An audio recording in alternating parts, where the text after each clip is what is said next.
Kabar anakku, Soli dan Soliha kelas 6 Pulau Sulawesi. Hari ini kita akan belajar tentang agama Islam dan budi pekerti. Pembahasan bab 6, materi tentang sikap toleransi dan simpati terhadap sesama.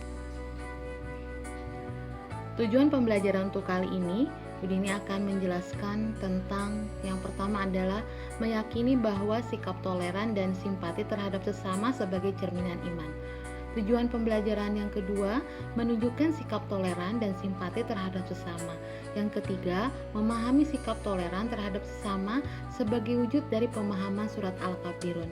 Yang keempat, menunjukkan sikap toleran dan simpati terhadap sesama sebagai wujud dari pemahaman surat Al-Kafirun. Anak-anakku Soli dan Soliha, apa yang dimaksud dengan toleran dan simpati? Toleran adalah sikap menghargai pendirian, pendapat, pandangan, kepercayaan, atau kebiasaan yang berbeda dengan pendirian yang kita miliki. Simpati adalah suatu proses di mana seseorang merasakan apa yang dialami, diderita orang lain, meskipun dirinya tidak mengalaminya. Untuk selanjutnya, Budini akan menjelaskan bagaimana sikap toleransi dan simpati yang dijelaskan dalam Al-Quran surat Al-Baqarah ayat 256. Sini Budini akan membacakan ya. A'udzu billahi minas syaitonir rajim. Bismillahirrahmanirrahim. La ikraha fid din. Qad tabayyana rusdu minal ghayy.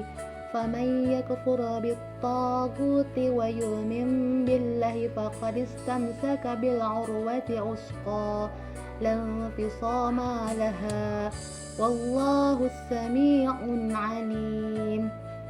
Yang artinya, tidak ada paksaan untuk memasuki agama Islam. Sesungguhnya telah jelas jalan yang benar daripada jalan yang sesat. Karena itu, barang siapa yang ingkar kepada togut dan beriman kepada Allah, maka sesungguhnya ia telah berpegang kepada buhul tali yang amat kuat yang tidak akan putus, dan Allah Maha mendengar lagi Maha mengetahui. Nah, anak-anakku Soli dan Soliha, di surat Al-Baqarah ayat 256 ini jelas sekali bahwa Al-Quran menjelaskan manusia untuk bersikap toleransi terhadap umat beragama. Selain itu juga kita bisa melihat pembahasan di surat Al-Kafirun yang sudah dibahas di bab 1 tentang penjelasan surat Al-Kafirun. Budini bacakan artinya di sini. Bismillahirrahmanirrahim. Katakanlah Muhammad, wahai orang-orang kafir, aku tidak akan menyembah apa yang kamu sembah, dan kamu bukan penyembah apa yang aku sembah. Dan aku tidak pernah menjadi penyembah apa yang kamu sembah, dan kamu tidak pernah pula menjadi penyembah apa yang aku sembah. Untukmu agamamu dan untukku agamaku. Nah, anak-anakku Soli dan Soliha, di surat Al-Kafirun di ayat 6 kalian bisa jelas melihat artinya di sini, lakum dinukum waliyadin. Allah berfirman, untukmu agamamu dan untukku agamaku. Jelas di sini terlihat adanya saling toleransi, saling simpati antara sesama umat manusia. Ciri-ciri bersikap toleransi. Yang pertama adalah menahan ego atau kepentingan sendiri. Yang kedua, menghormati hak orang lain untuk menjalankan keyakinan yang dipercayainya. Yang ketiga, memahami dan menghargai setiap perbedaan. Yang selanjutnya, tidak memaksakan orang lain untuk menjalankan kehendak sendiri. Baik, kita masuk ke cara menumbuhkan rasa toleran. Yang pertama adalah menerima setiap perbedaan yang ada. Yang kedua, meyakini bahwa manusia adalah makhluk sosial. Yang ketiga, memahami hak dan kewajiban sesama. Anak-anakku Soli dan Soliha, cara menumbuhkan rasa simpati diantaranya memiliki rasa ingin tahu terhadap orang lain. Yang kedua, menghilangkan prasangka buruk terhadap orang lain. Dan yang ketiga, dengarkan cerita yang lain, dengarkan cerita orang lain dengan sungguh-sungguh, tetapi kalian tidak terlalu berlebihan ya. Baik, kita lihat manfaat bersikap toleran dan simpati. Yang pertama adalah melatih menjadi orang yang arif dan bijaksana. Yang kedua, manfaat bersikap toleran dan simpati yaitu kita akan terciptanya lingkungan atau suasana yang rukun, aman, dan damai meskipun di tengah perbedaan.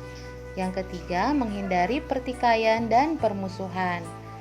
Yang keempat adalah tidak mudah memaksakan kehendak sendiri, dapat menahan ego dan peka dengan perasaan orang lain.